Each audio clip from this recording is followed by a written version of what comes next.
Potent Pondering back with another video. Please come in, thumbs up this video, subscribe to the channel, hit the bell notification, hit all notifications so you have my videos in your possession each and every time I go live or I do uploads. Hope y'all all doing well. It's Saturday evening. I just wanted to come and do this video because I felt like it. And yeah, I do feel like Cardi B, Megan Thee Stallion, all the gallum that run the road, they jealous of Nicki Minaj in this high school challenge. You want to know why they jealous? It's because let me say this to you, and especially as it pertains to Cardi B, or we gonna get into it. Make sure you watch this video to the end, thumbs up, subscribe, all of that.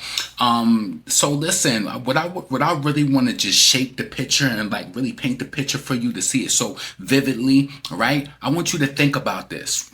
Cardi B, that's been out since about 2017, 2018. How many top 10 songs this girl done had, number ones that she done had? How many of these songs dedicated, in my opinion, off fake streams? I can't even say bots. I mean bots, fake streams, propaganda, payola, all of that, right? How many diamond plaques that she got? How many streams that she got? You mean to tell me that Cardi B has all of these songs that amassed billions of plays, diamond record status, and within the years later, none of these songs have went viral again? None of them. Do you understand and see what's going on with Nicki Minaj high school track right now? And you know, let me give you some inside understanding and information in regards to what pertains to high school, right? So Nicki Minaj high school, the collaboration that she had with Lil Wayne was released in 2012. This is 13 years ago. This song came out in 2012. It peaked at number 64 on the Billboard Hot 100 and it remained on the charts for 11 weeks. Now, if you want to think about it like this,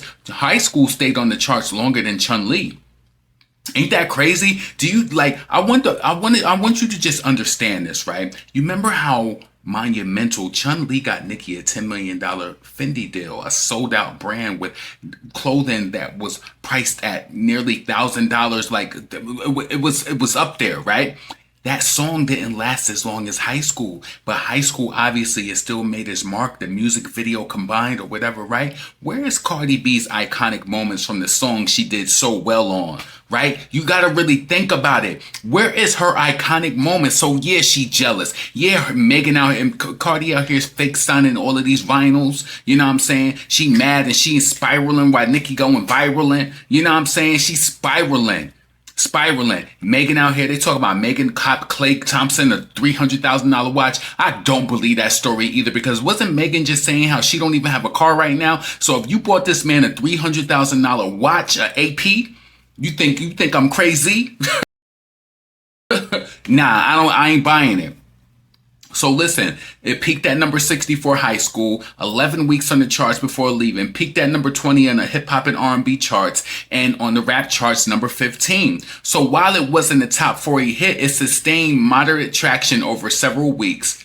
And that was, you know, and pertains to that. What I want to see right now in real time is how many views did Nicki Minaj high school challenge garner to date with fan videos. Give me an estimate, and this is what I want to give me an estimate. Give me an estimate. This is what I love about ChatGPT, because it really gives you the information based off as much information as you get it's going to give it to you back, and maybe they won't be able, so they couldn't locate it, right? Let's see. So they said they couldn't locate it, but they said that it was about 66.1 million views combined on one tag, Nicki Minaj in high heels, 133.5 millions on Nicki Minaj challenge. So they said the views are in the billions. And listen, I knew that it was. And this is why I told y'all people who was talking about Nicki don't need to promote or whatever. Yeah, she don't got to do it. But realizing this challenge is bigger than her Prague challenge, I think that she should promote it. A lot of artists see Nicki got this queen complex where she feel like queen doing queen time. And I get it. Run the, you know, do it. This is your position. This is your job. Listen, this video ain't about that. This video is about the jealousy. And you know Cardi is jealous because, listen, and if anything happens after this video, you know that they planned and plotted and they pushed something through. Listen, they pushed it through. Even with Cardi's single that's out right now that's performing horribly, I want to go to Talk of the Charts too to see where that's going to land, because that's probably going to be out of here soon, like out of here. Out of here. So what I wanted to do was I pulled up and I seen what was Cardi B's biggest records. And we're gonna go down the list and I want to ask you, have they done any challenges for any of these diamond songs or these big songs, right? So I put, I just did some research and I said, what is Cardi B's biggest songs? Her biggest song, Bodak Yellow, which is a diamond record, right? Her breakout anthem, right? Has anybody ever did a challenge to that? Anybody? What is it? What would make somebody want to do a challenge in regards to that record? Huh? What is iconic about it? And this also brings into the conversation, is Cardi B's music timeless? Is it something that you want to live over past the moment? Or it's just a right now type song? It's right now type music when it comes to anything that she does. And as of late, I know that the record labels is looking at the writing on the walls and looking at the analytics like, damn, like what happened to this girl before we even got to the label? Like they were standing outside of the room looking at her from other companies like, damn, Atlantic got a winner. No, baby, no, baby, that's evil devil work and you got a sinner. Listen, and she tried to talk, listen. All right, so her next song, Money. So Bodak Yellow debuted at number 1. It went number 1, right, on Billboard Hot 100. Money, number 2, 2018, is another big song for her, known for this lavish visuals. Went viral for the I Was Born to Flex line. That was in the moment of the song. When did it go viral after that? After that. 2018, none of her music from the past, and I'm telling you, pay close attention to what I'm saying and what's going on. This high school challenge is hurting many people's feelings. They're like, damn, we can't get rid of this bitch. We can't get rid of her. It's like her old songs, her old hits is still swinging. You seen how Beauty and the Beat, a collaboration she did with Justin Bieber just a few days ago, it re-entered the global Spotify chart. Spot a lie and say you ain't seen it on Spotify. Spot a lie. None of Cardi's songs does that. None of them. And none of them go viral. Her song Up from 2021. Top 10 on Billboard Hot 100. I think that did go number 1. TikTok favorite, catchy and high energy. TikTok favorite for the moment when the song was released, but what happened thereafter? She's an artist from yesteryear. This is what this proves to me. Right? And then you see what they trying to do with Megan Thee Stallion, the one who sipped that Don Julio by the gallon, chilling down in Calabasas with them bastards. She got a bachelor's, now she's trying to get her master's, but they said that Kelsey did the classes. Is she even still trying to get her master's? Running up all the asses of Klay Thompson? I don't think she's trying to get her master's no more. So be careful. They ain't doing that. That was a slow talking, trying to act vulnerable when a nigga really wrote the rhymes and trying to act like, be careful me. Like, be careful with partisan. That's what. So be careful. That was one of her big songs. Now her features and collaborations, I like it like that, right? That was a sample, I believe. I can't remember the artist, but that song belongs to an artist that was signed to Atlantic. So that's why they pushed that through to her. So I Like It was number 1. Bilingual summer smash blending trap and Latin, right? Where's it at right now? Anybody redoing it? Anybody reliving it? And this ain't going to be the last Nicki trend and challenge. This ain't going to be the last Nicki trend and challenge. All right? Then the next song, WAP, featuring Megan Thee Stallion, number 1 on Billboard Hot 100, broke the internet, sparked debate, and made history. Remember that whole political BS and all that? One of the most explicit and empowering anthems in rap. Anything go viral from that? Anything substantial? What they calculate from this if it was substantial? Huh? What they get from it? They get from it. The gal don't got no gift to me. She don't. She's a record label's product that was pushed, and she's an artist from yesteryear, and she's trying to act like she still got that same smoke as. And she on Twitter talking about, I can't wait for my album to come out so good. All right. So then her next biggest song was Finesse. You already know that's done. Ain't nobody reliving that at all. Please Me with Bruno Mars. Done. It was a top 10. Finesse was a top 5 hit, right? Tomorrow 2 with Glorilla. They said that she got praised for her verse or whatever. And then Taki Taki. Done.